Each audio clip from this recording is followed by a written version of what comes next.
વડોદરા શહેરના વાઘોડિયા રોડ રેવા પાર્ક સ્થિત મોટેનાથ મહાદેવ મંદિર ખાતે શિવરાત્રી નિમિત્તે વિવિધ ધાર્મિક કાર્યક્રમોનું આયોજન કરવામાં આવ્યું છે। દર વર્ષે પંચાંગ પ્રમાણે મહા મહિનાના વદ પક્ષની 14ના દિવસે મહાશિવરાત્રીનો તહેવાર ઉજવવામાં આવે છે। આ વર્ષે આ તહેવાર આવતીકાલે ઉજવાશે। મહાશિવરાત્રીને શિવ ઉપાસના માટે શ્રેષ્ઠ દિવસ માનવામાં આવે છે। આ શિવ અને શક્તિના મિલનનો દિવસ છે। મહાશિવરાત્રીનો તહેવાર બે મહત્વના કારણોસર વિશેષ કહેવામાં આવે છે। આથી તે મહાદેવ ત્યાગનું જીવન છોડીને ગૃહસ્થ જીવનમાં પ્રવેશ કર્યો હતો અને રાત્રે ભગવાન શિવ અને માતા પાર્વતીના વિવાહ થયા હતા। બીજી માન્યતા અનુસાર ભગવાન શિવ પ્રથમ વખત મહાશિવરાત્રીના દિવસે પ્રગટ થયા હતા।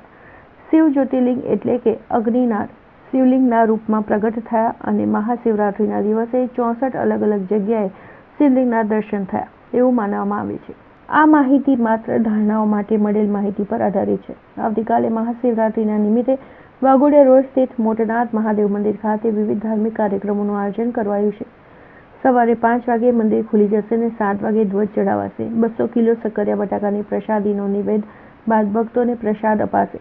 9 થી 12માં ભજનનું આયોજન કરાશે અને જે સંદર્ભે મંદિરના પૂજારી મોહનગીરી ગોસ્વામી દ્વારા માહિતી આપવામાં આવી હતી। વાઘોડિયા રોડ પર આવેલું મોટેનાથ મહાદેવનું મંદિર છે, રેવા પાર્ક ગાર્ડન પાસે। મારું નામ મનહરગીરી ગોસ્વામી મંદિરના પૂજારી છું।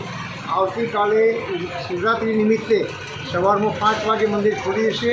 ત્યારબાદ 7 વાગે ધજા ચડાવવામાં આવશે અને 200 કિલો બટાકાની શક્કરિયા બટાકાની શાકભાજી ભગવાનને પ્રસાદ મેળવી બધા ભક્તોને આપવાની છે।